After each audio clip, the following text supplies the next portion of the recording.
یہ ہے کہانی سنو جہاں ہر کہانی میں چھپا ہے ایک نیا جادو. تو تیار ہو جاؤ کیونکہ کہانی اب شروع ہونے والی ہے.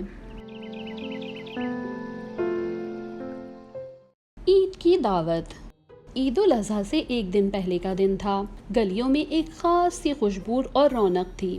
ہر گھر میں تیاریاں عروج پر تھیں. بازاروں سے واپس آتے ہوئے بچے جوتے، کپڑے، رنگ برنگی چوڑیاں اور مہندیاں لیے چہک رہے تھے.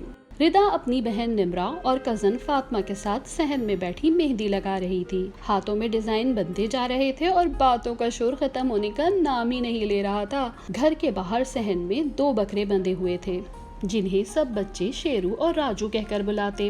لڑکے ان کے گلے میں گجرے باندھ رہے تھے. کوئی رنگین ربن لا رہا تھا، کوئی پانی پلا رہا تھا.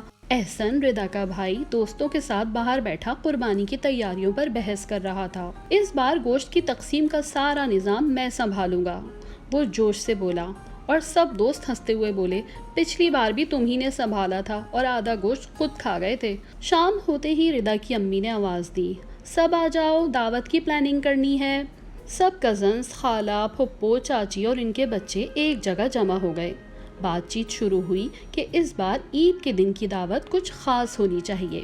نمرا نے تجویز دی باربیکیو ہونا چاہیے. فاطمہ نے کہا اور سیخ کباب بھی. ردا کی امی نے کہا میں پلاؤ اور قورمہ بناؤں گی. ایک لسٹ بنائی گئی.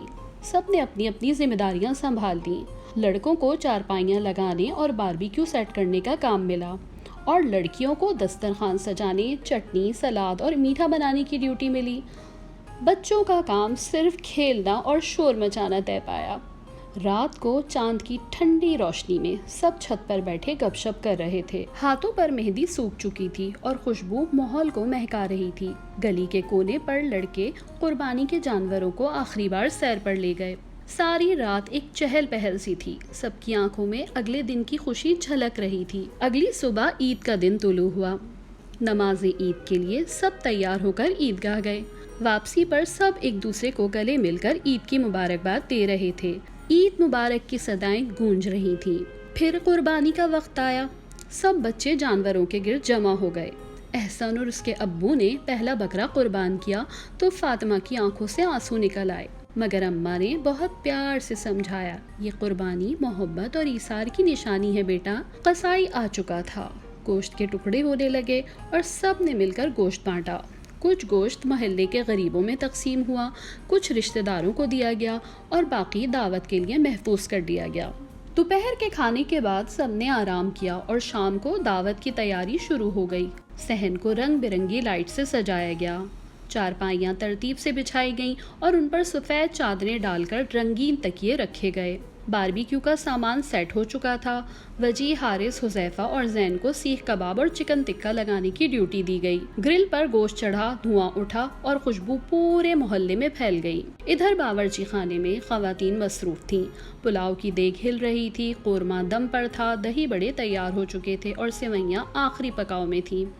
بچوں نے سیلفیاں لینی شروع کر دی تھیں اور لڑکیاں جھومتی گاتی صحن میں آ گئی تھیں. جب سب کھانے کے لیے بیٹھے تو دسترخوان پر رنگوں کا سما تھا.